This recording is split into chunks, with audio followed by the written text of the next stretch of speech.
我猛地从病床上弹坐起来，手上的吊瓶哐当砸在地上，血珠顺着手背往下滴，墙上的日历刺得我眼睛生疼。我重生了。妹妹刘婉推门进来时，我死死盯着她右手那张皱巴巴的退学申请书，心脏像被铁钳攥住。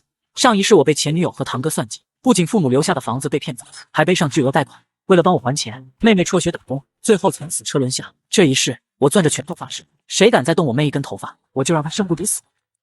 医院，我怎么在这？2006年，我重生了。钱林、刘琦这两个贱人，一个骗我爸妈的房子，一个骗我的工作，还联手做局让我背上了高利贷。他们两个早就搞在一起了，还把我骗得一干二净，最后全靠婉婉一个人打几份工养着我。婉婉，这个时候婉婉还在。婉婉呢？突然门被推开，妹妹刘婉一脸疲惫地走进来。哥，你醒了。婉婉，回来了就好，回来了就好。哥，你说什么呢？我一直都在啊，刚就去打了壶水。刘洋瞥见刘婉一手拿着暖水瓶，而另一只手则攥着一张退学申请书。哥，你手流血了，我去叫大夫。没事，针头碰到了小口子。哥好了，咱回家。不行，我还得去学校。我跟老师说好了，今天交退学申请。刘洋一把夺过退学申请，撕得粉碎。不退，学必须上，钱的事哥来想办法。刘婉瞪大双眼，看着地上的退学申请书碎片。哥，可是学费这周就得交，我们上哪弄钱去啊？学费你放心，哥保证这周肯定给你凑齐。那高利贷都是哥惹的祸，跟你没关系，你只管念你的书，天塌下来有哥顶着。上一世婉婉退学后，从早到晚不停赚钱，在一天下夜班的路上出了车祸。不行，这次我不允许重蹈覆辙。刘婉看着哥哥，露出笑容，眼里泪光闪烁。哥，你终于振作起来了。刘洋伸手擦了擦刘婉的眼泪。走，咱回家。刘婉点点头，刘洋也转身拿起自己的包，这时一串5帝钱从包里掉了出来。这玩意儿谁在我包里？刘洋神情疑惑地弯腰，把5帝钱拾起来，紧接着一段文字凭空悬浮出现在5帝钱旁边。刘洋震惊地张大嘴，用手擦了擦眼睛。这是什么东西？刘婉回头看着刘洋。啥呀？吊着的铜钱。刘洋震惊地指着空中出现的文字。这些字你看得见吗？刘婉疑惑地看着刘洋手里的5帝钱。字？什么字？这不就一串铜钱吗？刘洋的目光看向墙壁上的时钟，时间显示11点，又转回到5帝钱上。婉婉看不见，就我能看见。鬼市咸丰元宝当签的母钱，这可是只在书里见过的东西。不管了，必须去。刘洋拿上背包往门外走去。婉婉，你收拾一下先回家，我出去办点急事。哥，你才刚醒，要去哪儿啊？刘洋头也不回地冲出病房。回头再说，办完事就回。城南老码头废弃仓库区，2列摊贩整齐分布在两边。12点04了，得快点。刘洋快步穿梭于过道间，低着头两边扫视着各个摊子的摊主。在一个极其不起眼的角落，一个身形干瘦的老者蹲在那。对上了，就是他。刘洋走到摊子前，随意扒拉起旁边的铜钱堆，很快找到与众不同的带有一定厚度的清咸丰元宝母钱。刘洋又随意挑出2枚铜钱。老板，这3枚什么价？老者抬起头瞥他一眼。5枚500，单挑不卖。500，我全身就202。老板，我也算办的行里人，这3枚100，您也不亏。200，最低了，爱要不要？刘洋低头看了一眼手表，12点11了，没时间磨蹭了。刘洋心一狠，掏出2张100元钞票递过去。行，200就200。刘洋攥紧3枚铜币，快步离开。刚走不远，身后仓库方向传来吵闹和呵斥声。刘洋回头，掏出5帝钱，满脸惊愕。真他妈神了！路边早餐铺，刘洋正狼吞虎咽地吃着馒头。东西是到手了，可该找谁出手呢？5帝钱，再给指条明路。刘洋掏出5帝钱，果然旁边再次浮现自己。赵德明，赵叔叔，我爸那个老朋友，就是他。刘洋把剩下的馒头往口袋里一揣，收起5帝钱，匆匆离开。古德斋内，古色古香。刘洋推门而入，赵德明正在对账。闻声抬头，面露惊讶。小杨，你怎么找来了？赵叔叔，我这儿有个东西，想请您给长长眼。过来坐。你这孩子，哎，什么东西？拿来我看看。刘洋掏出那枚咸丰元宝，小心放在桌子上。赵叔叔，整理我爸遗物时偶然翻出来的。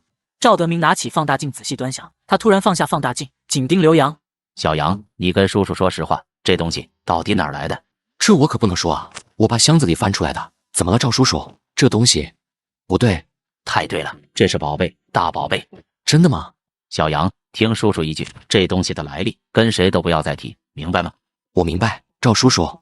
这东西放叔叔这儿出手吧，按行情，这目前拍个50万没问题。但你知道，想卖最高价就得等合适的买家。这样，叔叔给你45万，这个价，叔叔绝对对得起你吧？对得起你。45万比底价还高5万，赵叔叔，谢谢您，我同意。赵德明拿出支票递给刘洋，把账还了，和婉婉好好过日子。现在有钱给婉婉交学费了，钱林、刘琦，我们的账也要一笔一笔的开始算了。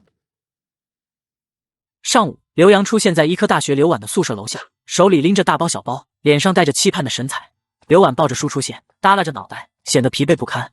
刘洋把刘婉拉到路边的长椅上坐下，动作轻柔却难掩兴奋。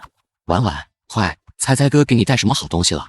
刘洋从一个袋子里宝贝似的捧出一双崭新的运动鞋，来，快试试看，合不合脚？哥，你怎么突然买这个？我的鞋还能穿的。傻丫头，不止这个呢，还有几件漂亮衣服，我妹妹打扮起来肯定好看。这些都太贵了，我们哪来的闲钱买这些？刘洋不由分说的从挎包里掏出一叠厚厚的钞票。你这学期的学杂费是3200，这里是8000，剩下的你留着，该花就花，不够了再跟哥说。刘婉像被烫到一样，猛地站起来。哥，你跟我说实话，你是不是又去借那种钱了？快退掉，赶紧把钱还回去。刘洋拎起所有东西，推着刘婉往宿舍走。放心，哥跟你保证，这钱来得干干净净，你呀就安心读你的书。现在回宿舍换身新衣服，哥带你吃好吃的去。刘婉换上一身连衣裙下楼，清新动人。刘洋听到路过的2个学生的低声议论：“那是刘婉，天哪，打扮一下这么漂亮，真是人靠衣装啊，以前都没发现。”刘婉像只快乐的小鸟，蹦跳到刘洋面前。哥，你怎么知道我最喜欢这种裙子的？谢谢哥。刘洋宠溺地摸了摸刘婉的头。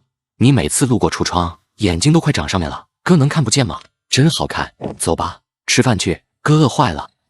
第二天一早，刘洋从出租屋醒来，不知道今天的卦象怎么样。刘洋掏出五帝钱，五帝钱在他掌心轻轻晃动，随即熟悉的字体缓缓浮现。刘洋惊得倒吸一口凉气，嘴巴张得能塞进一个鸡蛋。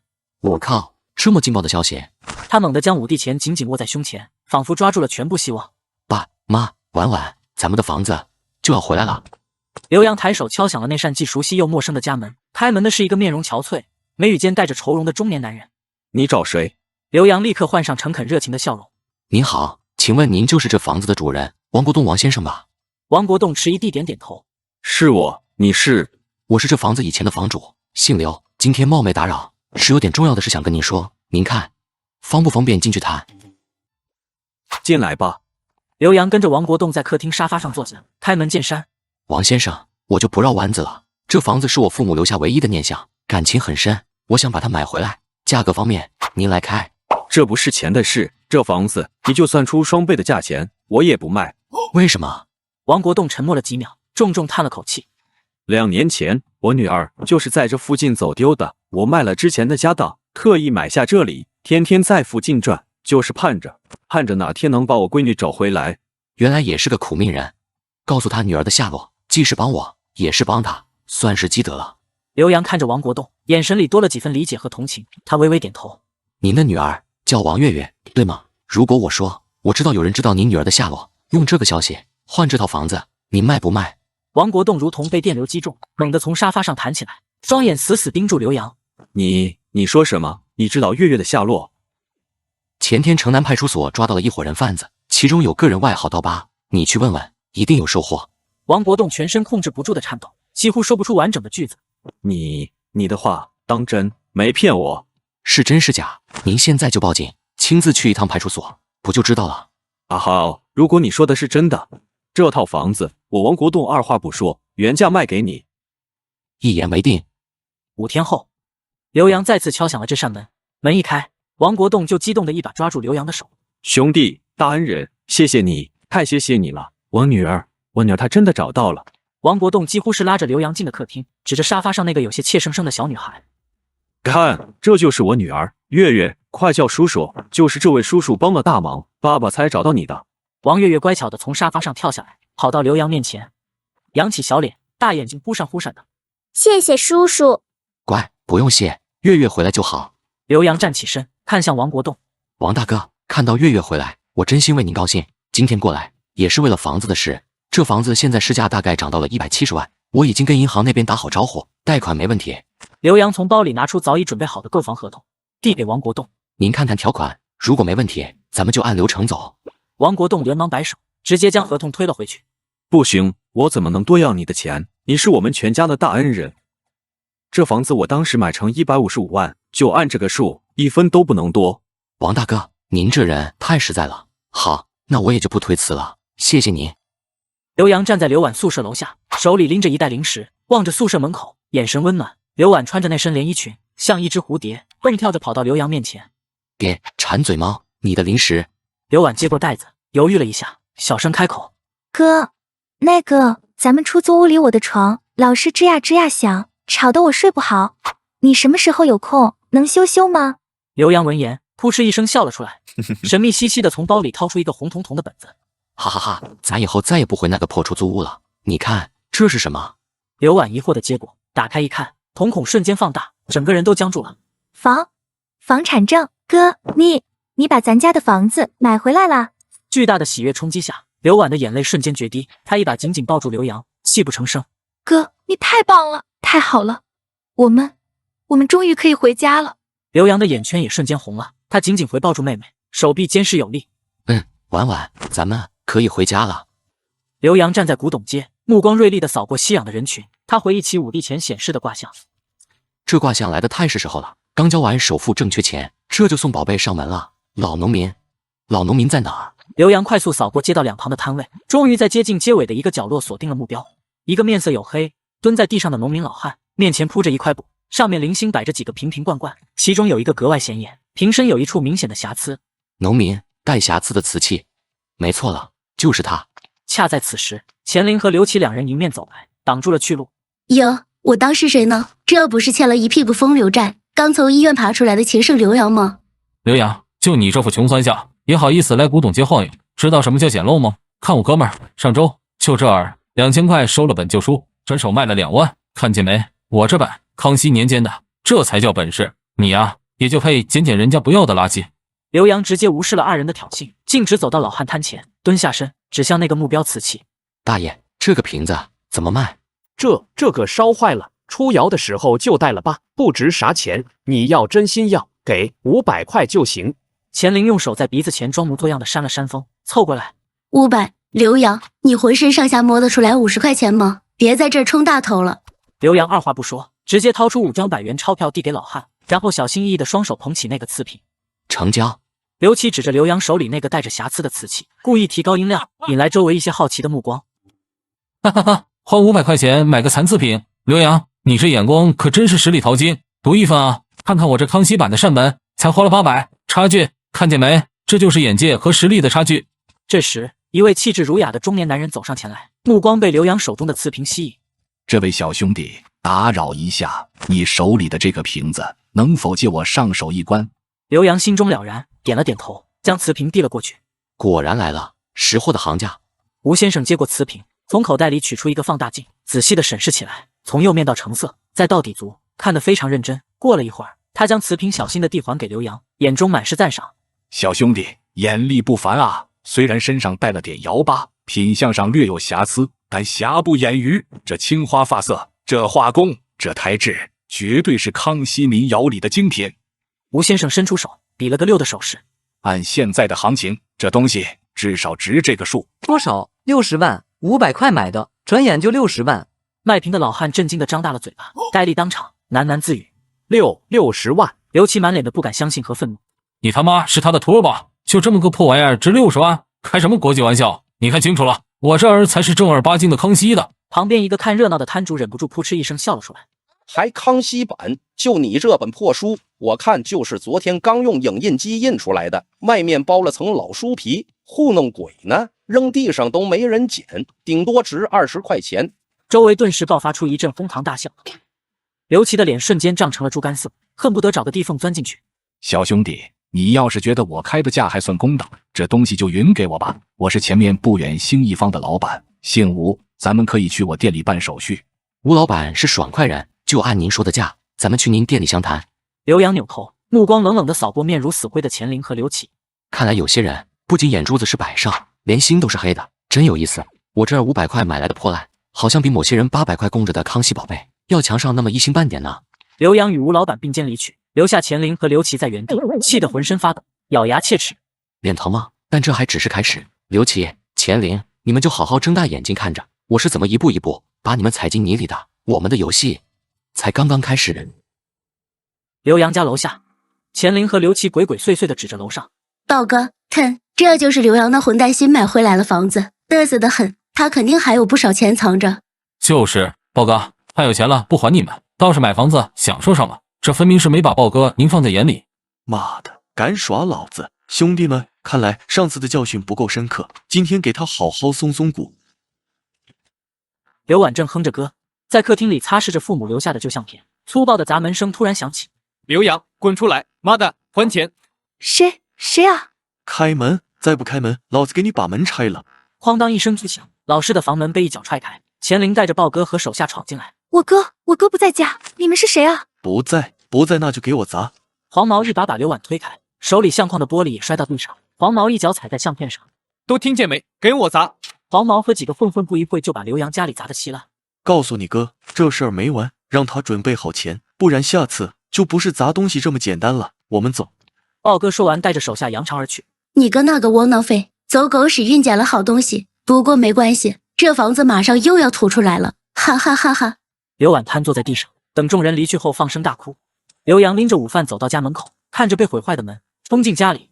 婉婉，哥，高利贷的人来了，他们说下次再不还钱，就不是砸东西了。他们还打你了？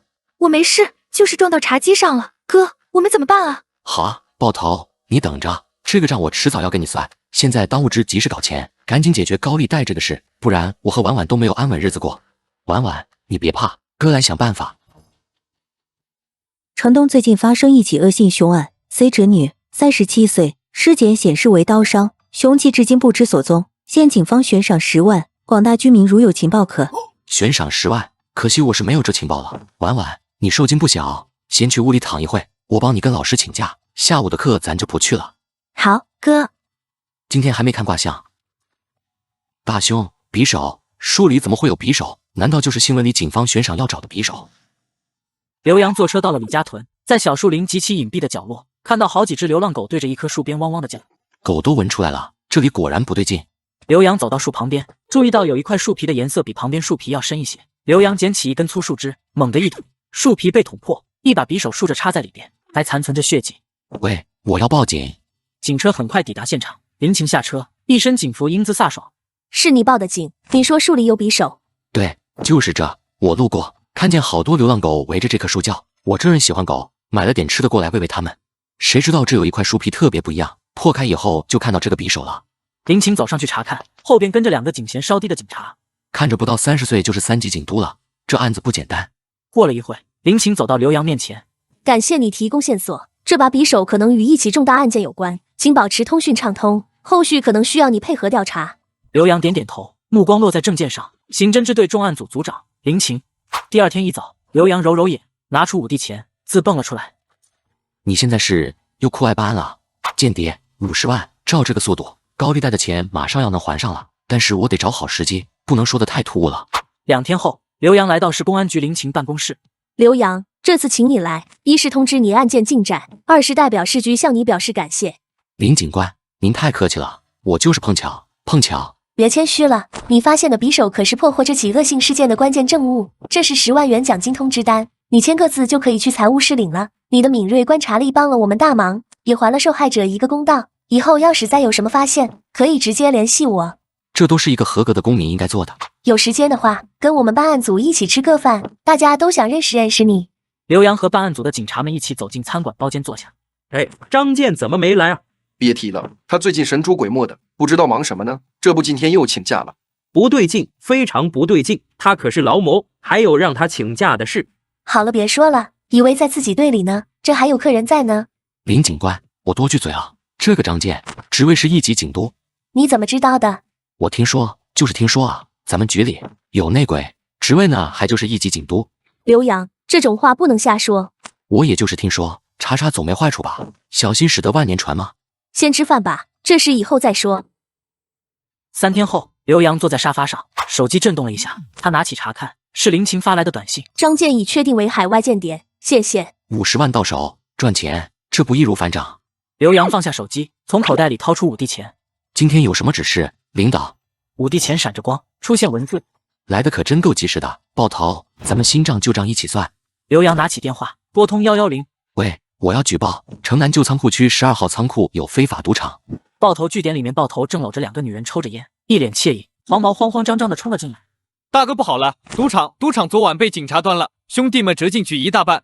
怎么回事？谁干的？警察怎么会知道？给我查，是不是内部出了内鬼？还是那个刘洋？不可能啊，他能有这么大本事？大哥不好了，警察来了，李美娜也被抓了。李美娜他们都知道，那老子的账本。大哥，别账本不账本了，跑吧。话音刚落，大批警察持枪冲了进来，将众人团团围住。我看谁能跑，都给我蹲下。刘洋站在窗边，看着楼下的街道。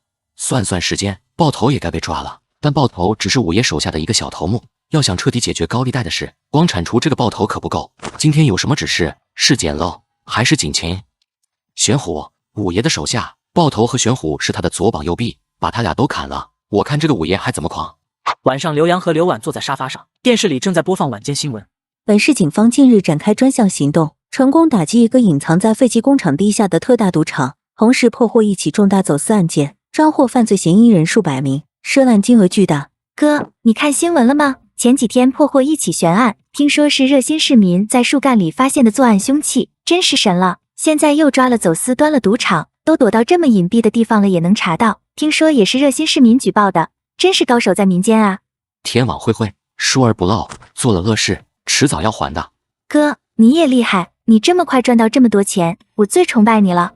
就你嘴最甜。奢华的办公室内，五爷手中盘着铁球，面前站了一排鞠着躬的手下。一个叫朱英的手下战战兢兢的开口：五爷，咱们赌场和水产生意都没了，玄虎和爆头也都折进去了。你说什么？爆头和玄虎都进去了，老子2条最重要的线全没了。五爷，警方行动非常精准，像是拿到了内部情报，我们损失惨重，一半兄弟都搭进去了。查，给我查到底！敢在我头上供土，我倒要看看是谁不要命了。几个小时后，五爷查到一些眉目，爆头进去前最后一次行动是带人去砸了一个叫刘洋的年轻人的家。刘洋什么背景？普通家庭，父母双亡，有个妹妹。但奇怪的是，他最近不知哪来的钱买回了自家的老宅，添置了不少新家具电器。更重要的是，我们查到他跟市局刑侦支队重案组的组长林晴有过几次接触，之前破获的匕首案就跟他提供的线索有关。林晴，那个最近风头正劲的女警，她跟警察搅在一起。表面看起来是巧合，但几次事件都与他有关，未免太过蹊跷。这小子是不是搭上了林晴这条线，故意搞我们？甚至他可能就是警方的人。管他是不是警察的人，能把我们2条核心线连根拔起，这小子不简单。硬碰硬，怕是不行。我们现在再也经不起风浪了。刘洋家里门铃响起，刘婉打开门，看到门口站着几个陌生人。你们找谁啊？请问是刘洋刘先生家吗？鄙人姓武，特来拜访。我是刘洋，我们好像不认识。刘先生，我是为了我手下那个有眼不识泰山的爆头之前做的糊涂事，来登门道歉的。道歉，先生言重了，我受不起。五爷对旁边的朱英示意，朱英拿出一个纸袋递给刘洋，这是我的一点小心意，补偿你们的损失。另外，爆头那个混账东西已经进去了，这事就到此为止吧。之前的债务自然是一笔勾销，还请刘先生能高抬贵手。老狐狸这是知道疼了，来探虚实，想花钱消灾。武先生，我呢就是个普通老百姓，只想安稳的过日子，谁不让我安稳，我就只好想办法自己找安稳。爆头的债算不到您头上，所以这钱我不能收。呸，你的黑钱我可不要。而且之前那笔钱也不是我借的，是我那个混蛋堂哥刘琦和借人钱林把我灌醉了，骗我签下来的高利贷合同。这笔钱既不在我手里，也没用在我身上。您的钱到了哪？我得跟您说清楚，这钱不是我不还您，而是冤有头债有主。好说好说，我损失这么小一笔钱，却能认识您这么有本事的一位朋友，怎么看都是我赚。五爷谬赞了，我也知道那些恶事都是爆头背着您干的，现在爆头进去了，我们自然是朋友。刘先生大人大量，吴某佩服。那我们就不打扰了，告辞。给我查，他说的是不是真的？那俩人叫什么？钱玲、刘琦。对，给我查这俩人。妈的，如果他说的是真的，这俩人害我们折了这么多钱和人，老子饶不了他们。妈的，越想越生气，这死小子走的什么狗屎运，让他白捡60万，还把房子买回去了。他那房子不是保不住了吗？不过爆头那边怎么没动静了？不是说好要给他点颜色看看吗？我听说爆头好像出事了，他好几个厂子都被警察端了。有这事，谁干的？刘洋。就他那个窝囊废，他哪有那本事？这时房门被一脚踹开，一个混混进来。钱玲、刘琦是吧？五爷请你们喝茶。破旧仓库内，钱玲和刘琦被绑在椅子上，满脸惊恐。根据我们能查到的记录，当初刘洋借的那笔钱确实经了你们的手。刘洋说的没错，冤有头债有主。大哥，钱我们都花的差不多了，而且那是爆头哥经手的。爆头现在在牢里吃牢饭，你也想跟他一起进去是吗？我赔，我们一定赔，求您给我们点时间。我看你借了30万，3天160万，拿着钱来这个仓库，少一分我卸你一条腿。3天后，钱玲和刘琦在屋里焦急地踱步。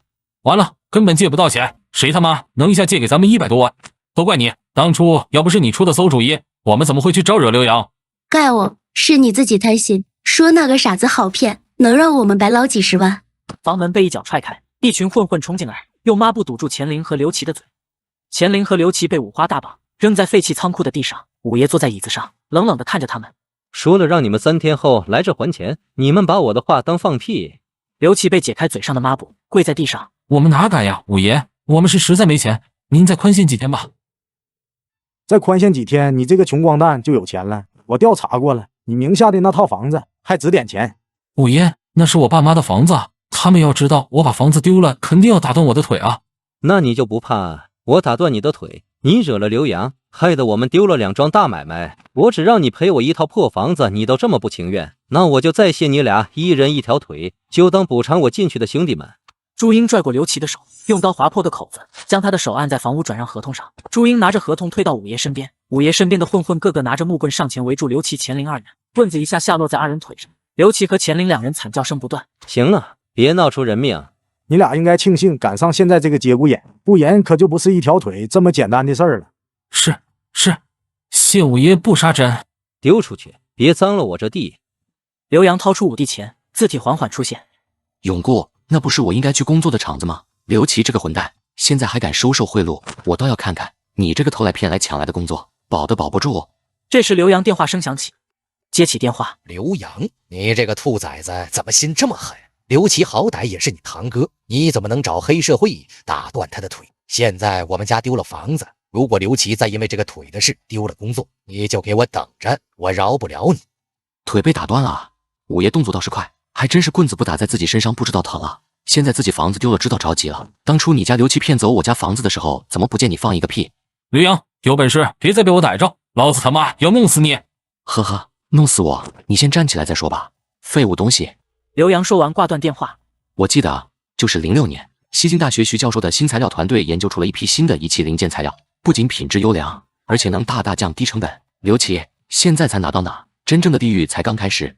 先生，这是厂长办公室，没有预约你不能进去。我说了，我找厂长有急事。谁在外边？厂长，这位先生声称自己有办法解决咱们厂子的订单问题，非要见您。让他进来吧。你是哪位啊？马厂长您好，我叫刘洋。我知道厂子最近有一批海外订单出了点事，我有信心帮咱们厂里渡过难关。技术组都解决不了的事，你能解决？小伙子，别在我这说大话了。反正现在你也没别的办法，不如让我试试。如果成了，我没别的要求，我只想进咱们厂子工作，这对你来说百利而无一害。好，我答应你。你要是能解决，我高薪聘请你到厂里做顾问。一言为定。西京大学实验室里，徐教授正在观察一组实验对照样本，刘洋站在一旁。刘先生，你的来意我都清楚了，我不知道你是怎么找到我这里来的，但你看到了，这里是搞研究的实验室，不是给工厂解决技术难题的车间。徐教授，未来您研究的这个新材料一定会广泛应用于各个领域，何不？我自然知道它的发展前景，它以后一定会在各行业得到应用，但不是现在。我这是实验室，不是你们做生意谈钱的地方，请回吧，刘先生。老师，科技处的批复下来了，他们说我们那个新型纳米涂层的项目1分钱都不给追加，我们这个实验缺口还差100万啊，没这笔钱，这个月实验就进行不下去了。新型纳米涂层，对了，就是它，明年年初这个专利会被一家公司买走，转让费不低于1000万。什么？又卡住了？他们知不知道这个项目的前景啊？我知道了，你先回去吧。小李离开后，刘洋开口：徐教授，您说的那个新型纳米涂层项目，这100万的经费缺口，我来解决。刘先生，我知道你有钱，但这是科研，不是做生意。徐教授，我不懂高深的科研，但我懂得看人，我相信您的实力和眼光，也相信这个项目值这个价。这100万我不是借，是投资，而且我投资这100万没那么多附加条件，也不会分取你们过多的效益。我只要这个项目未来纯利润的5%，如果是按年计，我只要5年。你只要这么一点利润？我还有一个要求，就是您团队现有的新材料技术必须以最优惠的价格授权给永固厂使用，帮他们度过眼前的难关。刘先生，你为什么这么做？徐教授，我说了，我相信您和您的项目，同时我也需要永固厂活下去，这对我很重要。徐教授，我们是双赢。好，刘洋先生，我代表实验组接受你的投资，永固厂的技术支持包在我身上，再次代表整个实验组感谢你对我们的信任。严重了，徐教授，还请您给我一份详细的研究数据报告，我好去找厂长商量下面生产的事情。小事一桩，我这就叫我的助理把数据整理好给你。说实话，你们这个厂子的订单用上我们的材料技术，不仅是提高效率的事，成本也会大大降低。要不我怎么说是双赢呢？多谢徐教授。刘洋来到马厂长办公室，这是西京大学材料实验室的数据，表面硬度提升20.8%，成本还能降低9%，这数据可靠吗？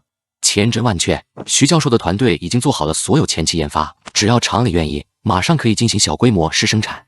是，马上是。如果这些数据都是真的，那刘先生您可真是我们厂的贵人啊！3天后，马厂长办公室，一个技术员激动地冲进来。厂长，这批新材料制作出来的零件自品率直接降到了0.2%，完全超出合格标准。好，太好了，咱们厂算是活过来了。我立马打电话给刘先生。刘洋正在家里，电话响起，他接起电话。马厂长，你好。刘先生，新的材料应用后自品率大大降低，我们的订单有救了。你有空来一趟厂里吧？我这就来。刘洋走进马厂长办公室，马厂长立马走过来，紧紧握住刘洋的手。刘先生，大恩不言谢，你不仅救了这批订单，你是救了我们整个永固厂，救了全厂上下1000号人的饭碗。我今天必须请您吃顿饭。马厂长从包里掏出厚一个信封，推到刘洋面前。刘先生，这里是20万，我知道这点钱远远不够，这只是我个人的一点心意，请您务必收下。您这个头脑和交际能力可真是非比常人。您之前说的想来到厂里工作，我热烈欢迎。您太客气了，能帮上您忙就太好了。说起来，我有个认识的人在咱们厂里，叫刘琦，好久没联系了，不知道他现在怎么样了。提他干什么？一个废物。那小子之前仗着是质检组的小头头，人5人6的，后来不知道在外面惹了什么事，被人打断了一条腿，成了瘸子。看他现在可怜，没开除他，就让他负责打扫一下办公楼厕所附近的卫生，混口饭吃罢了。他是我堂哥，不瞒您说，马厂长，原本这个工作机会应该是我的。我父亲是咱们厂子里的老员工，叫刘建国，是刘琦装病骗我，说自己只能干这种不会过度劳累的工作，我才把我爸本应传给我的工作机会让给他的。还有这回事，这个刘琦，我看他可怜留着他，没想到是这么一个王八蛋。马厂长，我再多句嘴，您得小心他以前在质检组的时候有没有埋下什么雷。我听说他好像跟某些原料供应商走得特别近。刘先生，你的意思是次品率超高，可能不是意外，而是人为的。我只是猜测，毕竟知人知面不知心。马厂长，您还是深入查查比较好。如果真是他的事，咱可得杀一儆百，永绝后患啊！查，当然要查。要真是这个吃里扒外的狗东西搞的鬼，我绝对饶不了他。不过刘先生，您这么一说，我对刘建国还真有点印象，是不是生产5组的组长？我记得年年都是先进员工。没错，正是我父亲。真没想到咱们还有这种缘分，您这种人才真是打着灯笼都难找。您愿意来我的厂里工作，我们真是蓬荜生辉啊！您放心，薪资方面保证让您满意。那就恭敬不如从命了。永固厂生产区，工人们成群结队的往厂房走。听说了吗？厂里高薪请了个神秘顾问。何止听说，那天我看见他来厂子里，马厂长都对他毕恭毕敬的呢。据说就是他搞来了新材料，救了咱们厂。那咱们还得感谢人家呢，这么厉害，也不知道是哪路神仙。就在这时，一辆轿车缓缓驶入厂区前停下。刘洋从车上走下，此时角落里的刘琦突然扔掉手里的扫把，一瘸一拐地走了出来，指着刘洋的鼻子：“刘洋，你个王八蛋！老子还没去找你，你倒是赶来这了！你让老子变成现在这副鬼样子，老子跟你拼了！”你给我住手！马厂长，你有所不知，这人是我堂弟，我这个腿就是让他害成这样的，这是我的家事，您就别掺和了。刘琦说着还想动手，马厂长身边的保安一左一右拦住刘琦：“您这是干什么啊？有我在，谁也别想对刘洋先生不敬。”这时四周已经围了很多员工。我正式介绍一下，刘洋刘先生就是我高薪聘请到咱们厂的顾问，想必大家也都听说了，是刘先生和西京大学的徐教授谈成了合作，我们才能用上新材料，按时完成上个月的海外订单。我们都应该感谢刘先生，是刘先生让我们保住饭碗，不至于下岗饿死。谢谢刘先生，谢谢刘先生。大家不用这么客气，以后都是自己人了，这都是我应该做的。堂哥，好久不见，看来厂里的保洁工作也没能磨掉你的火气。你他妈别叫我堂哥，就你还当上顾问了，你也配？刘琦，你给我住口！谁允许你在这里辱骂刘顾问？我本来还想给你留点颜面，现在看来没这个必要了。马厂长从秘书手中接过一沓纸。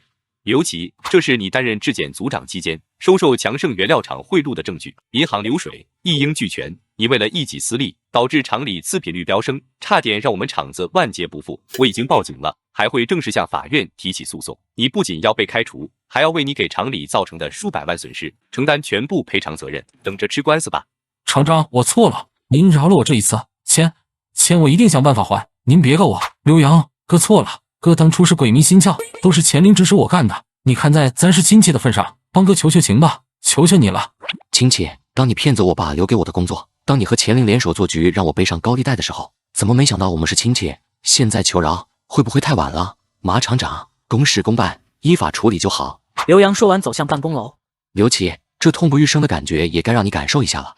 清晨，刘洋再次拿出5帝钱，5帝钱闪着光，字体缓缓出现。张灵光，我靠，大千集团董事长，张家不是和赵家联姻了吗？赵家可是沾黑的。钱林，你还真是地狱无门，你自己要闯，黑社会的闺女你都敢惹，那就别怪我心狠手辣了。夜色中，刘洋目光紧紧注视着不远处小区的门口，一辆车停在门口，一个气质干练的女人从车上下来，正是赵红。刘洋快步上前。赵女士，请留步。你是谁？我这里有些东西，您可能会感兴趣。赵红疑惑地接过文件袋，打开翻看。这些是你从哪里得到的？这不重要，重要的是钱林不仅做过张总的情人，还伙同我那个不成器的堂哥刘琦，骗取了你家一大笔钱财。你为什么要告诉我这些？我只是觉得，像您这样的女强人，不该被这种小人蒙在鼓里。赵红收起文件袋，打量着刘洋。小伙子很会说话，这份人情我记下了。举手之劳。钱林，这份大礼你会喜欢的，对吧？赵红回到车上，脸色阴沉地拨通电话。帮我查2个人，钱林和刘琦，对，越详细越好。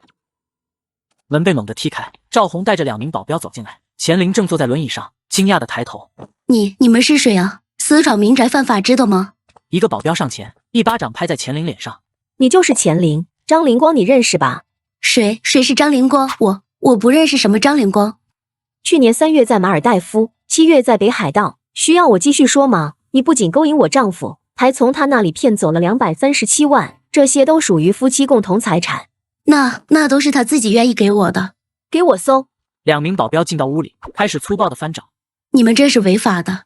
那你告诉我，做小三合法吗？诈骗合法吗？红姐，找到了。赵红接过包，从里面倒出钞票和几张银行卡。86万，剩下的呢？我都花了，治病、租房，早就花完了。花完了，那就把他带走。你要带我去呢？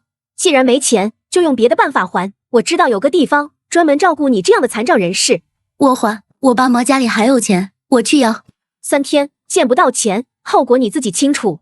盯紧他，要是敢跑，直接做掉，不用请示我。是，红姐。钱林趁着夜色溜回父母家，他在屋里翻找着，终于在父母卧室的衣柜角落里找到了一个存折和一小沓现金。太好了，钱是钱。钱母听到动静走出来，看到钱林手里的东西。玲玲，你在干什么？那是给你爸做手术的钱啊！吵什么吵？我命都快没了，还手术的，给我起开！钱母倒在地上，绝望地哭喊：“老天啊，我还怎么活啊？”钱林拿着钱，头也不回地夺门而出。3天后，钱林家里，钱林被赵红手下的保镖推倒在地。钱凑齐了，给您。红姐，这是18万，我知道不够，您再宽限我些日子，我一定给您凑齐了。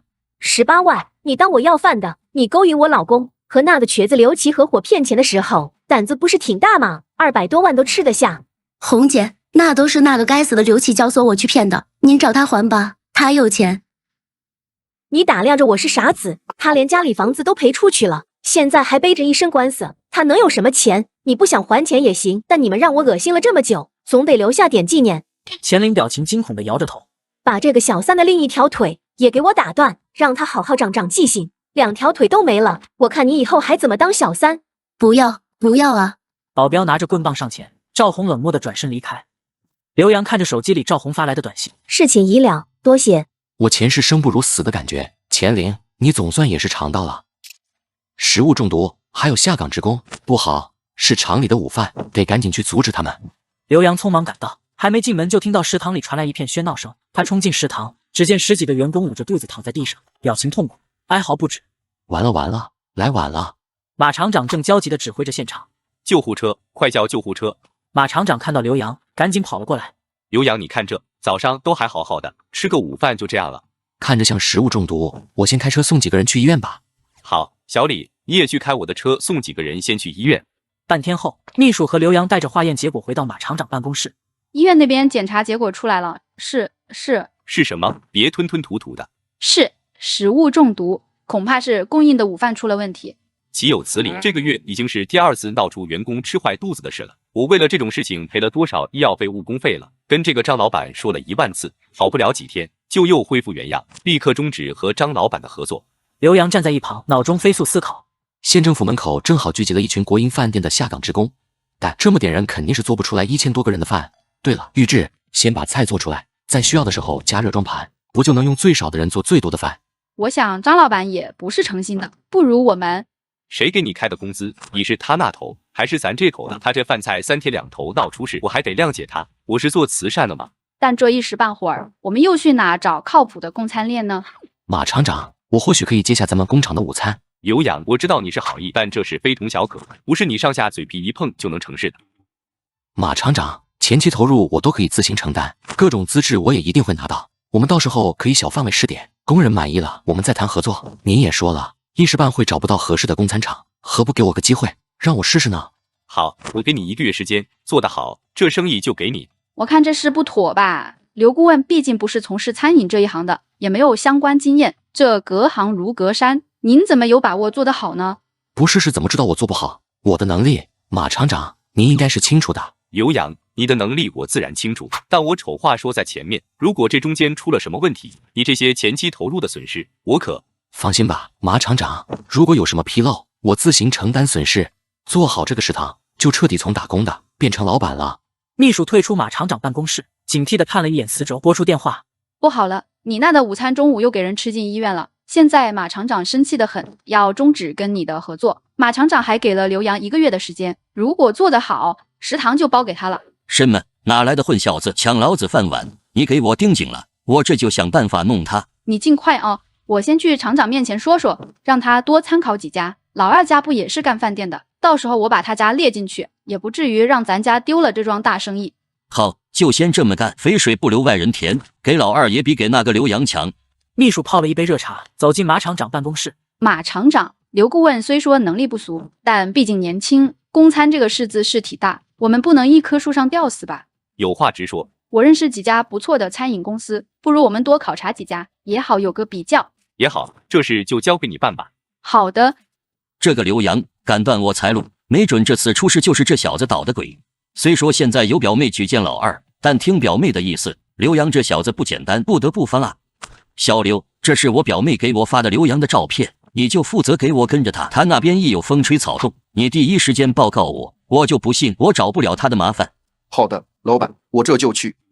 刘洋驱车来到县政府门口，门口围满了情绪激动的人群。我们在饭店干了1辈子了，说下岗就下岗，这不是把我们往死路上逼吗？就是家里孩子上学学费都凑不齐了，今天必须给我们个说法。副县长秘书试图安抚众人，大家安静一下，先听我说。副县长正在给大家想办法，不会不管大家的。大家伙先消消气，回家等消息，有了消息我们会第一时间。等信等信，天天说等信，什么时候有过信？你糊弄谁呢？今天不给我们解决，我们就不走了。大家安静一下，我有个办法。县政府门口喧闹的职工们安静下来，都看向刘洋。我叫刘洋，正在筹备永固厂的供餐食堂。我知道大家都是国营饭店的老员工了，专业技术肯定是过硬的，所以我想请大家去我的食堂工作。永固厂那不是咱们这最大的那个加工厂吗？什么永固厂不永固厂的，哪有咱们国营饭店稳定啊？就是我们以前工资可不低，你一个私营厂还没建起来的食堂，出得起吗？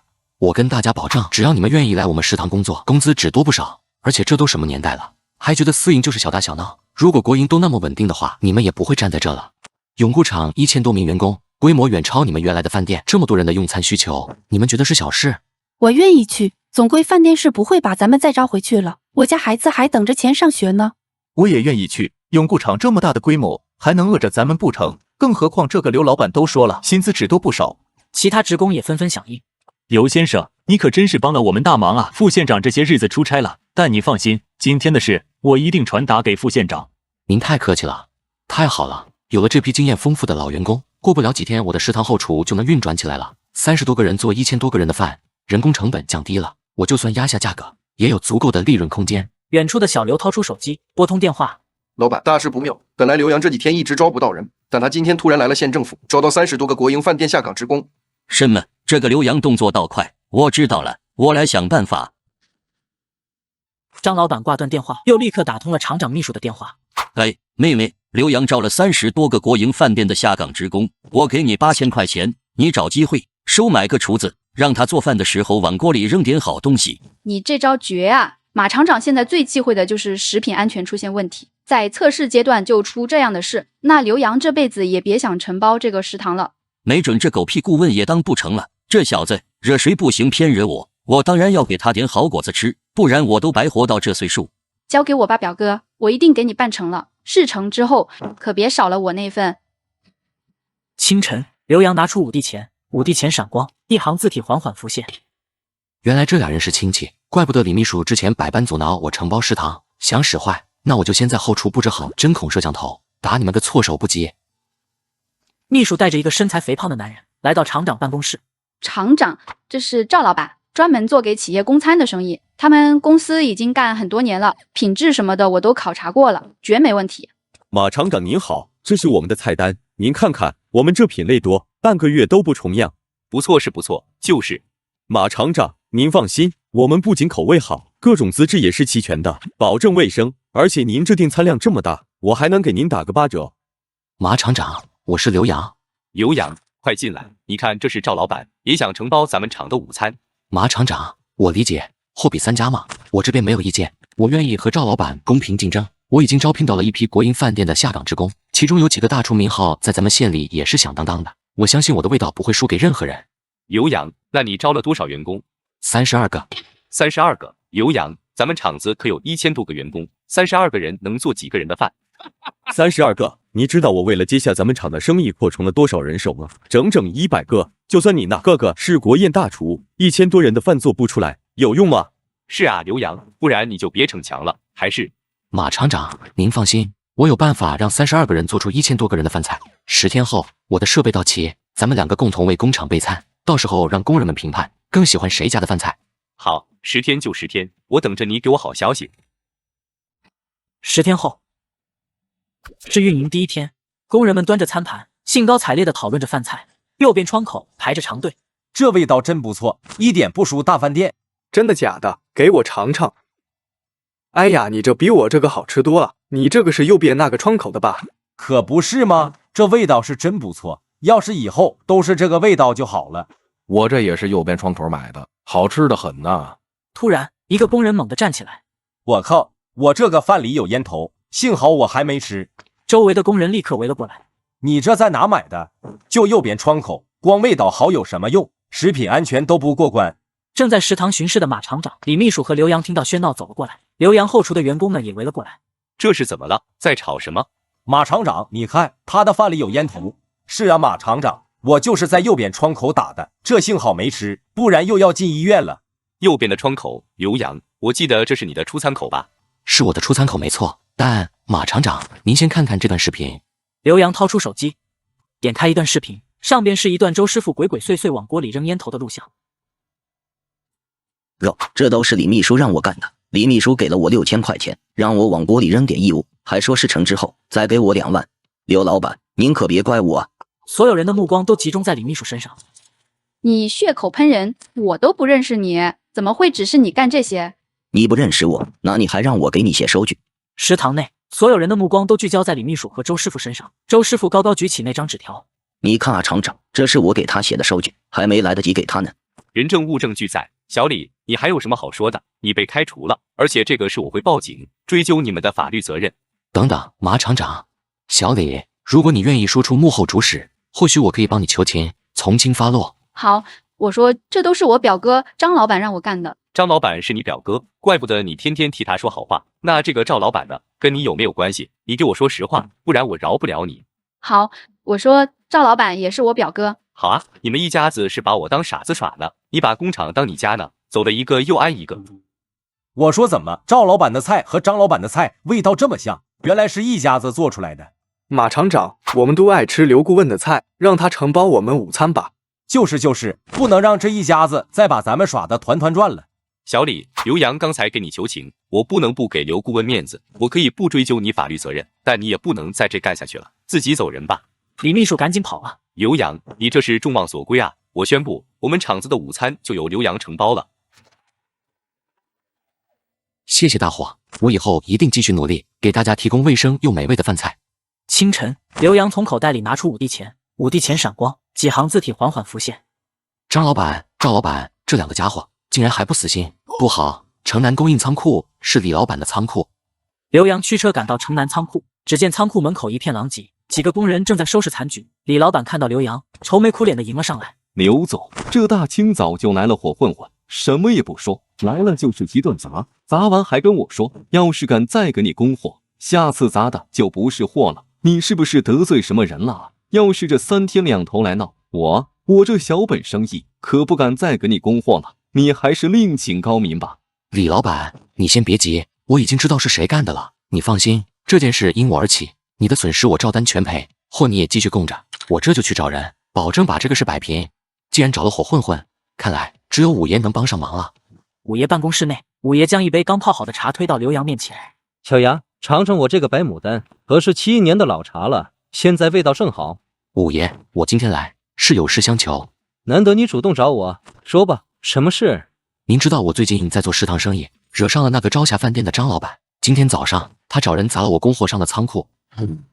五爷，我不想惹事，但也不能眼睁睁看着他们欺负我的合作伙伴。朝霞饭店，张宽，去查查这个张宽最近和谁搅和在一起。小杨，你放心，你的事就是我的事，不管他找的是谁，在这县城里还没有我摆不平的人。那就提前多谢五爷了。刘洋走后，朱英走进办公室。五爷，查到了，是黑皮。是他啊，带他来见我。是。30分钟后，一个面色黝黑的中年男子被带进五爷办公室，正是黑皮。五爷，您找我有事？你最近在帮张老板做事？没，就是他出钱，我办事正常往来，正常往来。正常往来，叫你砸人家仓库，你把那个张宽给我叫上，明天上午9点，我要在李老板的仓库看见你们。是，五爷。转天上午9点，刘洋赶到李老板仓库，看见张老板和黑皮鼻青脸肿，手被绑着跪在地上。小杨，你来了，看看还满意吗？刘老板，我们知道错了，您大人有大量，饶了我们吧。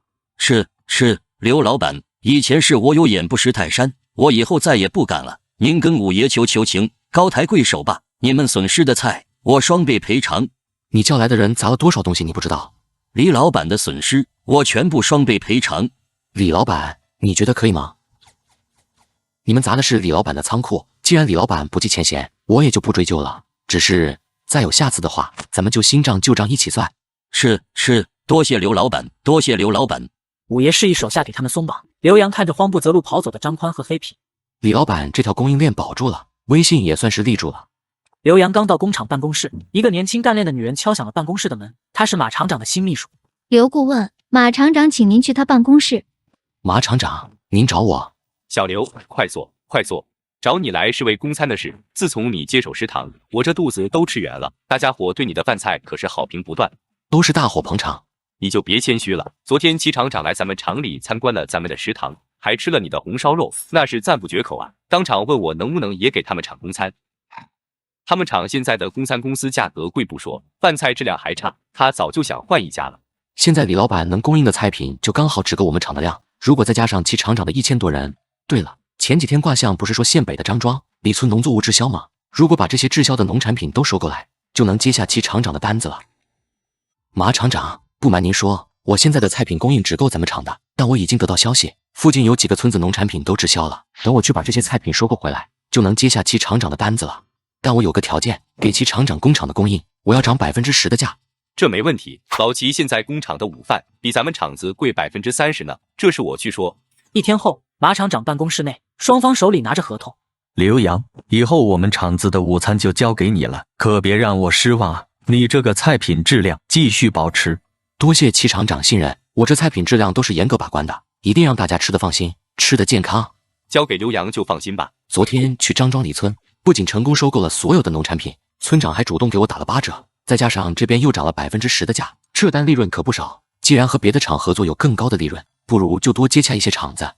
刘洋回到自己办公室，从口袋里掏出5帝钱，5帝钱闪烁着光，一行字体缓缓浮现。太好了，幸好我已经提前叫婉婉和周边2家厂子接洽了，如果能谈成合作，这个清县滞销的农作物就是我接下来生意扩张的跳板。哥，不好了，我们接洽的永新服装厂还有诚志汽修厂，他们都和一个叫美家卫的供餐公司签署长期供餐合同了。美家卫，这是什么公司？怎么从来没听过？这个公司我找人去查了，就是上个月才注册，最近才开起来的，模式跟咱们差不多，也是把菜预制出来，打包塑封，用最少的人工做最多的餐食。好吗？这么快就抄起来了？是啊，完全复制我们的模式，也是够不要脸了。别急，婉婉，咱们先去这2家厂子走一趟，看看怎么个事。刘洋和刘婉被员工带到接待室，一个年轻人走了进来。刘总是吧？久仰久仰，你在永固厂的食堂可是办得有声有色，在咱们这几个厂子里都出了名了。张经理谬赞了，之前我让妹妹和咱们厂子谈合作，但我听说咱们已经和美家卫谈成合作了。是啊，刘总，合同已经签了。我能问问是什么原因吗？咱们之前明明谈得好好的，怎么突然……刘先生，这是厂长亲自拍的板，再多的原因我也不好说了。明白，那我就不打扰了，告辞。刘总慢走。刘洋和刘婉走出服装厂。哥，咱们怎么办啊？走，再去趟诚志。刘婉和刘洋来到诚志汽修厂门口，一个保安拦住他们。保安大哥，我是永固厂的刘洋，之前和咱们厂谈过配餐合作，麻烦您帮我跟里边通报一下。永固厂没听过。这时一个中年人走到门口。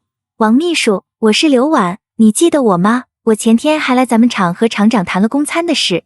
刘婉啊，记得，怎么了？王先生您好，我是刘洋，我听说咱们厂和美家卫签了供餐合同，我能问问原因吗？原因，你们价格比人家高了30%，整整30%，赚这么多黑心钱，还有脸来问原因？去，周师傅，他们要是再来，就给我轰出去。请你们离开吧。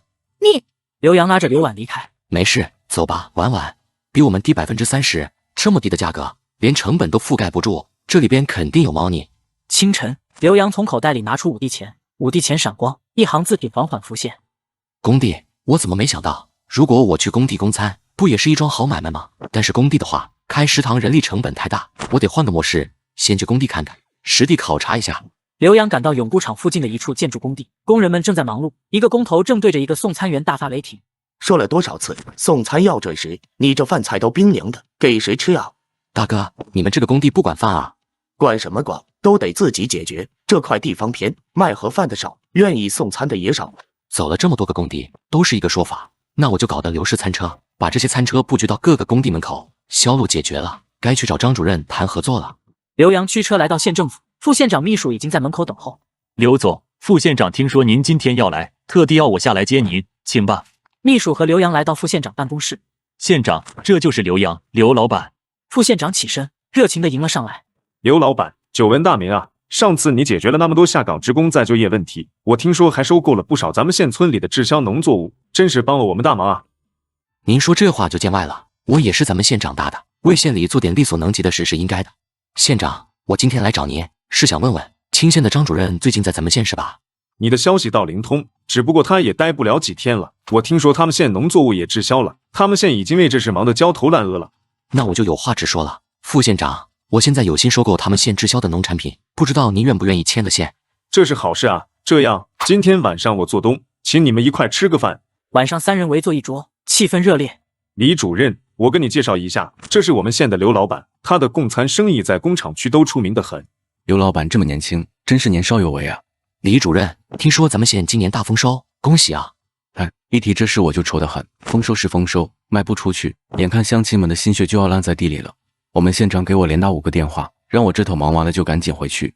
李主任，我最近正想扩张生意，这供应链正是个难题。如果您愿意的话，我愿意收购咱们县里滞销的蔬菜，而且提供蔬菜供应的村子。如果有失业的青年劳力，我也愿意接收到我们厂子，解决村子年轻人的就业问题。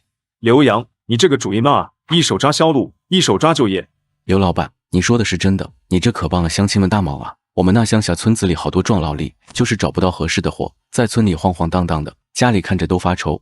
当然，我也有个条件，这些村子的菜不止今年，以后要优先供应给我，并且要按照市场价的7、5折。刘老板，你说的这些都不是问题，我这就去汇报给县长，只要他一点头，我们就签合同。3天后，刘洋的餐车出现在工地门口，餐车前排起了长队，工人端着饭盒，吃得津津有味。这红烧肉好吃啊，比以前那家送来都凉透的盒饭强多了。我堂弟是永固厂的，听说这就是他们食堂老板开的餐车。之前听他说他们厂的饭多好吃多好吃，我还不信，这下可信了，确实好吃又便宜。清晨，刘洋坐在办公室里，拿出5帝钱，5帝钱闪着光，几行字体缓缓浮现。美味家，我就说他那么便宜的价格成本都盖不住，果然有猫腻，大规模食物中毒，不行，我得做点什么阻止这个事。刘洋去商场买了一台摄像机，准备拍下美味家公司犯罪的证据。小王和小赵拿着相机存储卡进到刘洋办公室，刘婉也在办公室。刘总，这是我们蹲了5天拍下的证据，还真如您所说，他们每天都有人去捞地沟油。怪不得价格比咱们低这么多，原来是这么黑心的东西。你们辛苦了，剩下的就交给我吧。刘洋将存储卡递给刘婉。婉婉，你去把这个存储卡寄给电视台，记住不要署名，保护好自己。好的，哥。3天后，刘洋在办公室里打开电脑上的新闻页面。刘婉推门而入。哥，小程今日的记者联系我了，说咱们作为和美味家模式相似的供餐方，在口碑方面一直是没得说，想请你做个专访，谈谈食品安全问题呢。好啊，那就去我们的食堂吧，也给我们做个宣传。永固厂食堂，李记者带着摄像师对刘洋进行采访。我们可以通过刘氏配餐的后厨观察到，这里的食材都是每日新鲜送达，生产菜品的后厨也是窗明几亮，卫生条件十分严格。我想这与老板的坚守本心是分不开的。刘老板，咱们刘氏配餐作为县里规模不小的配餐方，您觉得保持好口碑的秘诀是什么？其实没什么秘诀，把控好原材料品质，做好每个步骤，不忘初心，就是我的经营理念。我们刘氏配餐承诺，以后会定期开设直播，继续为大家提供更加放心、更加安心的饭菜。转天，刘洋看着电脑上刘氏配餐专访下的评论区，一条条评论刷新出来。刘洋看着评论，满脸笑容地关掉了界面。下午，马厂长的秘书敲响刘洋办公室的门。刘顾问，永兴服装厂和诚志汽修厂都来人了，现在在接待室，想跟您谈供餐的事。我知道了，走吧。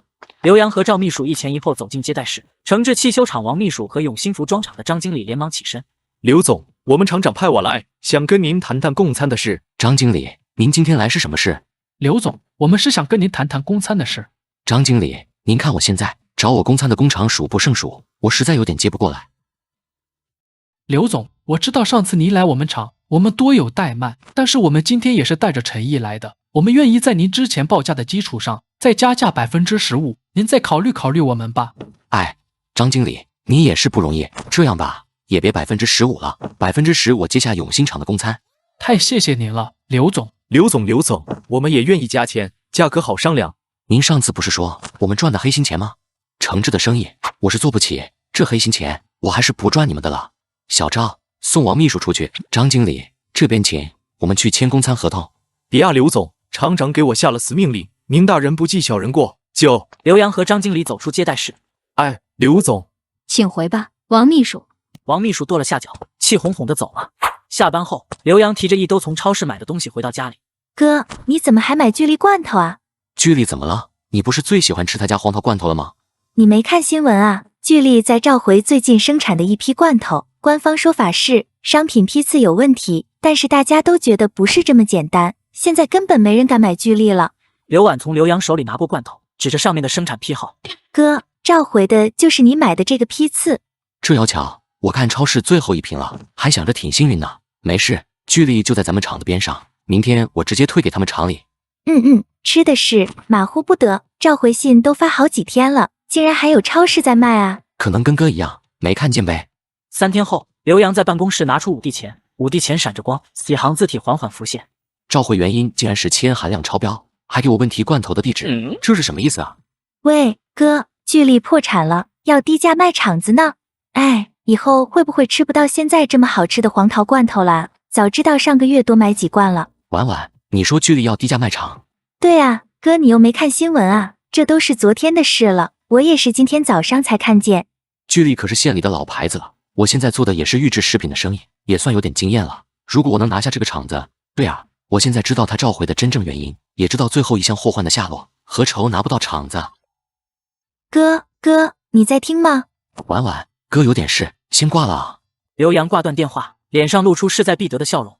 刘洋驱车来了李村东头的小卖部。老板，你这有巨力罐头吗？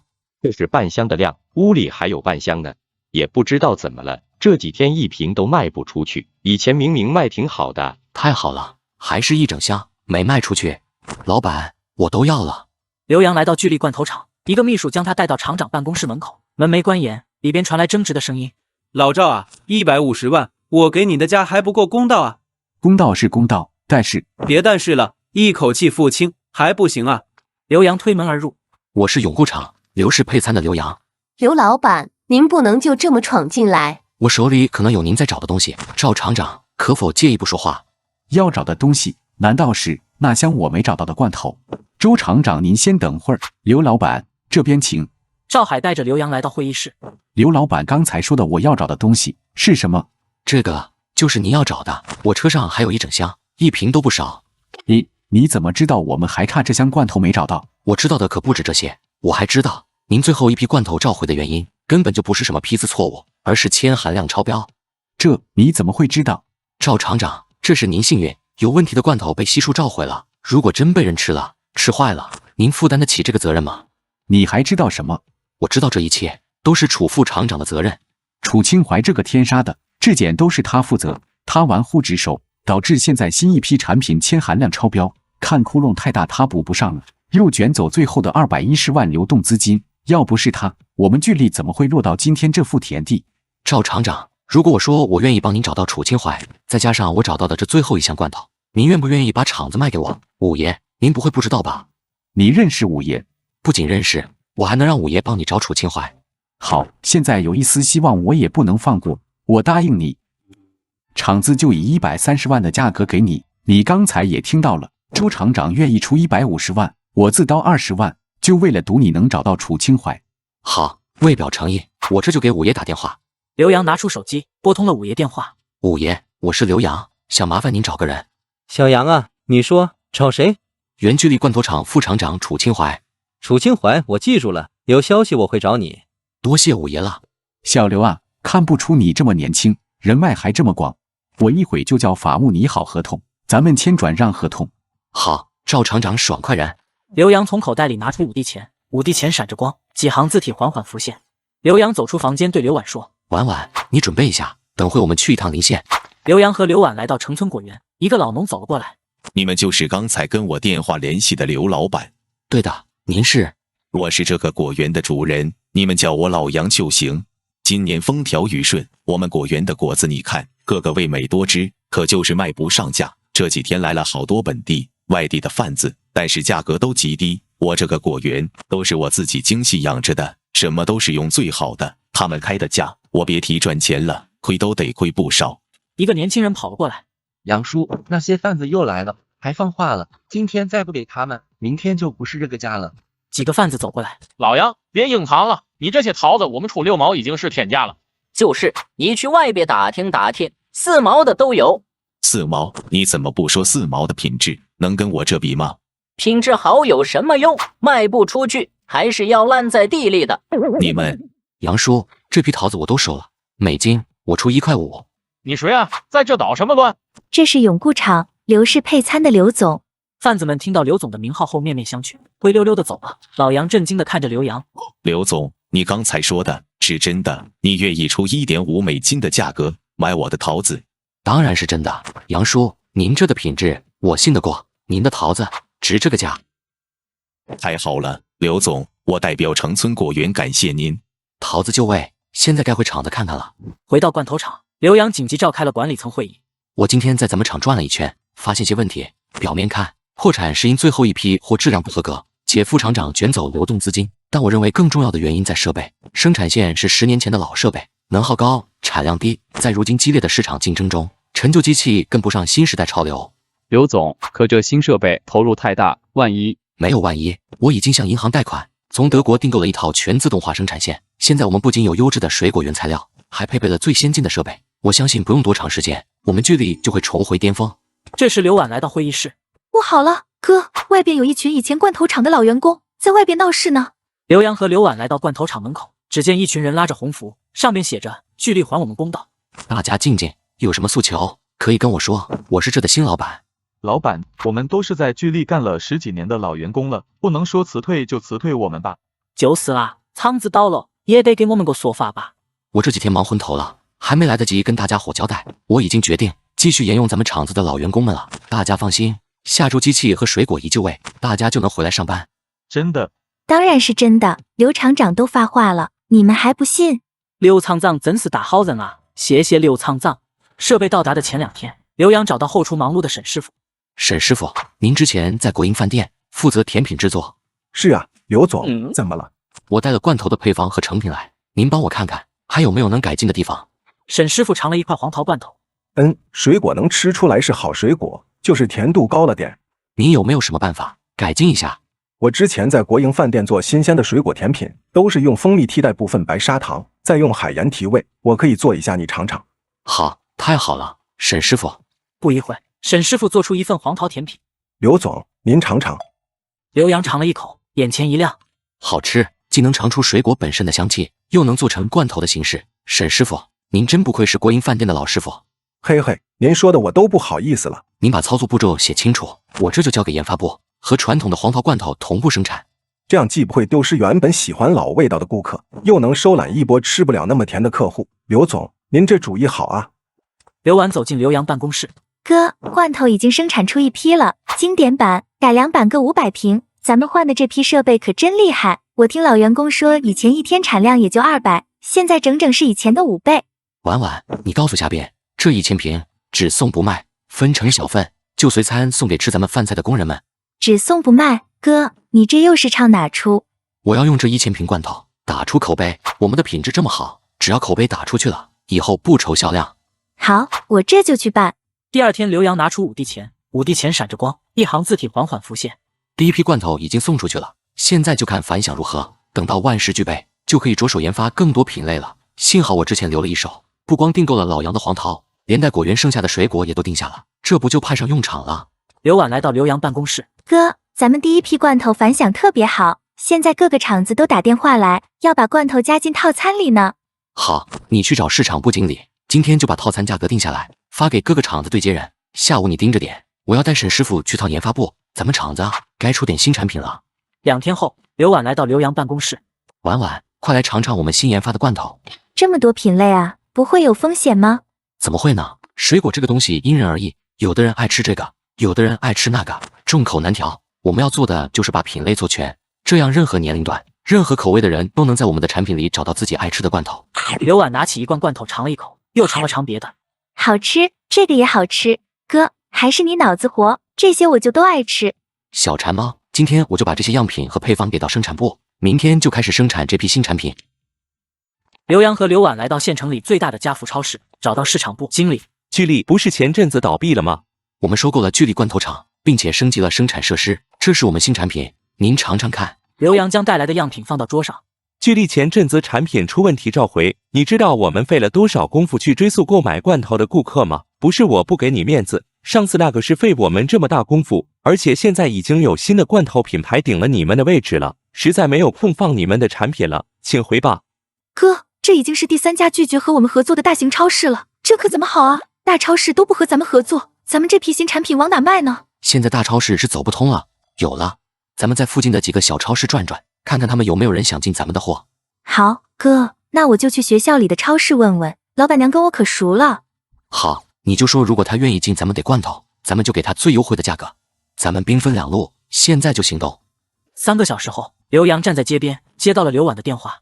哥，老板娘同意进咱们的罐头了，我还在学校找了另外2家超市的老板，他们一尝咱们的罐头都赞不绝口，当场就跟我订了20箱。你那边进展如何？太好了，我这边也和周边4、5家超市达成合作意向了。婉婉，这是成了。早上，刘洋到达办公室，拿出5帝钱。残疾人学校，这可能不是个赚钱的买卖，但对我的企业形象是最好的宣传。电话铃声响起，刘洋接起电话。喂，刘总，您的罐头可不得了啊，我这个小超市刚上架一上午就都卖光了，我再跟您订50箱。好，谢老板，一会我就派人给您送货。哥，咱们罐头在我们学校卖爆了，现在几个超市老板都抢着跟我订货呢。此时电话铃声再次响起。喂，刘老板，不知道您今天晚上有没有时间？副县长想请您吃个饭。无事不登三宝殿，十有八九是找我说残疾人学校营养餐的事。也好，当然有时间了，您把地址发我，我一定准时赴宴。晚上饭店内，刘洋与副县长相对而坐。刘洋，我就开门见山了，今天找你是为着咱们县残疾人学校订购营养餐的事。你的刘氏配餐现在也算远近闻名了，所以校长找我说这个事的时候，我第一个就想到你了。县长，我愿意接下这个项目。刘洋，我话还没说完，这个事情非同小可，是县里非常重视的明星项目，可能赚不到什么钱，但要搭进去很多精力、人力，你要慎重考虑。不用考虑了，我想得很清楚，我愿意为残疾人学校供餐，这也是为我们县做贡献嘛。好，刘洋有觉悟，这个事办好了，我给你开表彰会。5天后，副县长在办公室接到了残疾人学校校长的电话。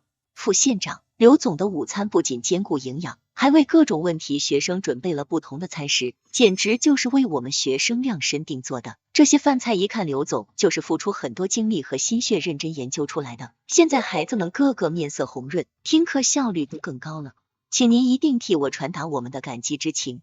好，不瞒你说，我这正筹备着给刘老板开表彰会呢。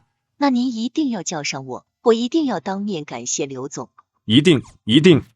几天后，县里为刘洋举办了盛大的表彰大会，在热烈的掌声中，副县长将先进个人的奖章颁发给刘洋。开完表彰会的下午，刘洋回到办公室，马厂长已经在办公室等他。刘洋啊，你现在可是今非昔比了，你这个表彰会一开完，我就有好多开饭店的朋友给我打电话，说要进你的罐头呢。马厂长将一张写满字的纸递给刘洋，这是这些饭店的名单和联系方式，我都给你记下来了，记得给人家回电话啊。马厂长，您这可真是及时雨啊！我这虾皮罐头明天正好新鲜出炉。此时办公桌上的电话声响起，刘洋接起电话。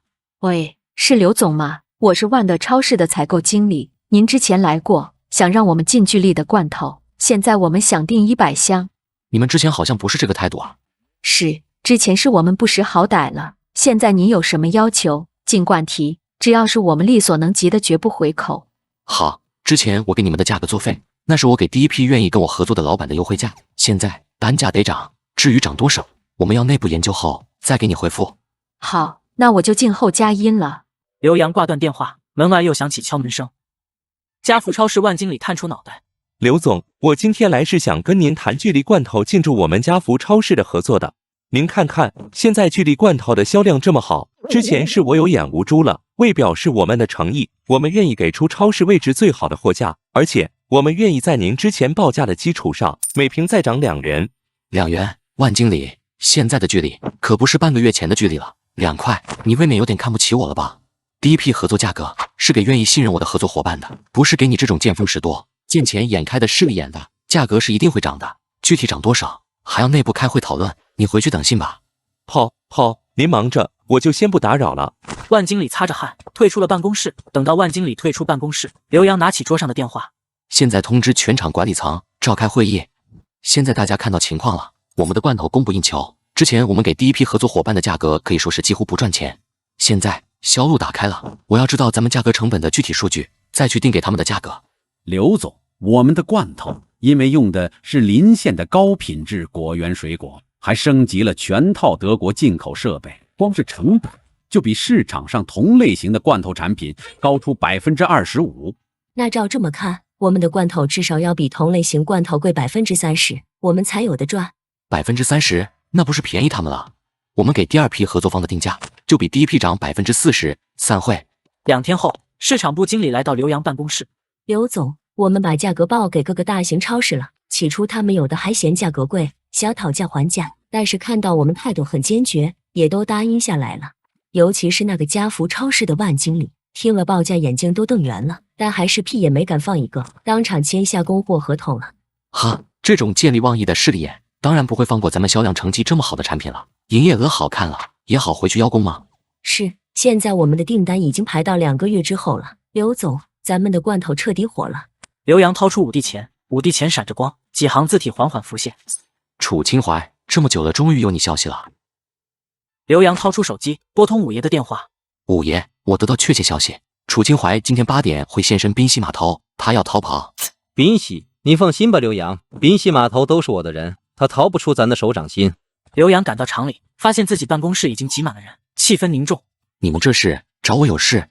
哥，你看这个。报纸上是醒目的标题：震惊！聚力集团之前召回产品真正原因竟是铅含量超标。这到底怎么回事？刘总，这个新闻一出，和咱们厂合作的超市、饭店都打电话说要暂停合作。刘洋看向市场部经理和研发部经理，这个铅含量超标的事，赵厂长之前跟我说没几个人知道，你俩是厂子里的老人了，我也知道你们是赵厂长的心腹，我信得过你们。你们好好帮我想想，这个事都有谁知道？刘总，这个事情只有我和老李，还有赵厂长和楚副厂长知道。赵厂长自然不会做这种事，我和老李现在在厂子里工作，更不会想毁了厂子。是啊，刘总，我们没必要自己砸自己饭碗啊。我想这个事只有可能是副厂长捅出去的。妈的，那就是这个孙子。刘洋的手机响起，他接起电话。刘洋，楚清淮，我替你抓到了。刘洋赶到废旧仓库内，楚清淮被五花大绑，跪在地上，脸上满是伤痕。刘洋，你个混蛋，就是你一直找人到处抓我，害得我这半个月提心吊胆，东躲西藏。你这个混蛋，我要弄死你！我问你，铅含量超标的事是不是你告诉媒体的？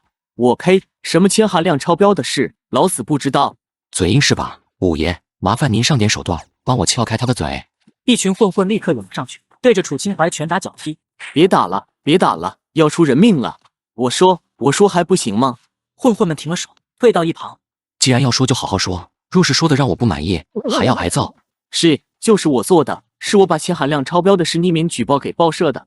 铅含量超标也是因为你玩忽职守，监管不到位导致的。事后你还卷走厂子里仅剩的210万流动资金。楚清淮，你怎么有脸的？哈哈，这些你都知道了，那又怎么样呢？只要我咬死不松口，你就没法定我的罪。是吗？我们的对话我可全程录下来了，我现在就报警，把录音笔交给警方，我看你还怎么嚣张。刘总，我错了，你要什么？你尽管说，我手里还有100来万，全给你，你放了我好不好？就当今天没见过我。别以为谁都跟你一样利益熏心，有什么话你还是去跟警察说吧。不要啊！送派出所去，嘴塞上，别让他在这鬼哭狼嚎。为了还罐头厂一个清白，刘洋举行了记者发布会。刘厂长，对于最近聚力罐头爆出的丑闻，您有什么想解释的吗？大家好，我是聚力罐头厂前厂长赵海，今天我要向大家道歉，因为我的监管不力，让副厂长楚清淮钻了空子，闹出铅含量超标的丑闻，我也因此付出了惨痛代价。我今天来的目的是为刘厂长澄清，之前出问题的罐头是我在职期间发生的事，和刘厂长无关，且所有问题罐头都已召回，再次诚恳致歉。赵海再次鞠躬，刘洋接过话筒。这事也不能全怪赵厂长，事件的罪魁祸首楚清淮已经被我们扭送公安机关，相信不久法律会还赵厂长我还有聚力罐头厂一个公道。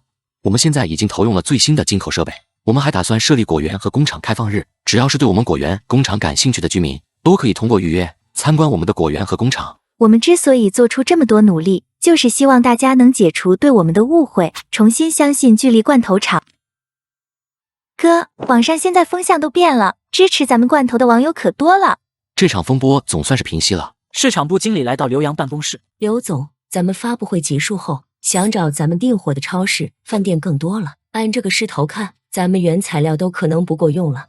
对了，哥，副县长说打你电话没打通，让我转告你，他想跟你谈谈给政府供餐的事，还有县宾馆也想进我们的罐头。刘洋的手机声响起，他接起电话。喂，刘总啊，今天来了好几拨人来看我的果园，都讲着要给我投资，咱们是不是要扩大果园规模了？老杨，果园规模是要扩大的，但是这资金嘛，我自己就能给你解决了，不需要外边的人来分一杯羹。好，刘总，那我下午就去厂子一趟，咱们详谈。刘洋刚挂断手机，电话又响起，刘洋接起。喂，请问是刘先生吗？我是快捷连锁的酒店负责人，我们公司很看好您这边透明化的管理模式，现在我们酒店想把您的产品引进到我们酒店提供的自助餐里，如果您有合作意向的话，我们下午就派人去您的厂子里详谈合作事宜。这是我的荣幸，那我在厂里等您。挂断电话，刘洋看着刘婉，故作惆怅地叹了口气。哥，你这是什么表情啊？谁来的电话？婉婉，咱们的罐头要走出咱们小县城啊！快捷连锁的人打电话给我，说要引进咱们的罐头。太好了，哥，我们也算走出县城，走向国际了。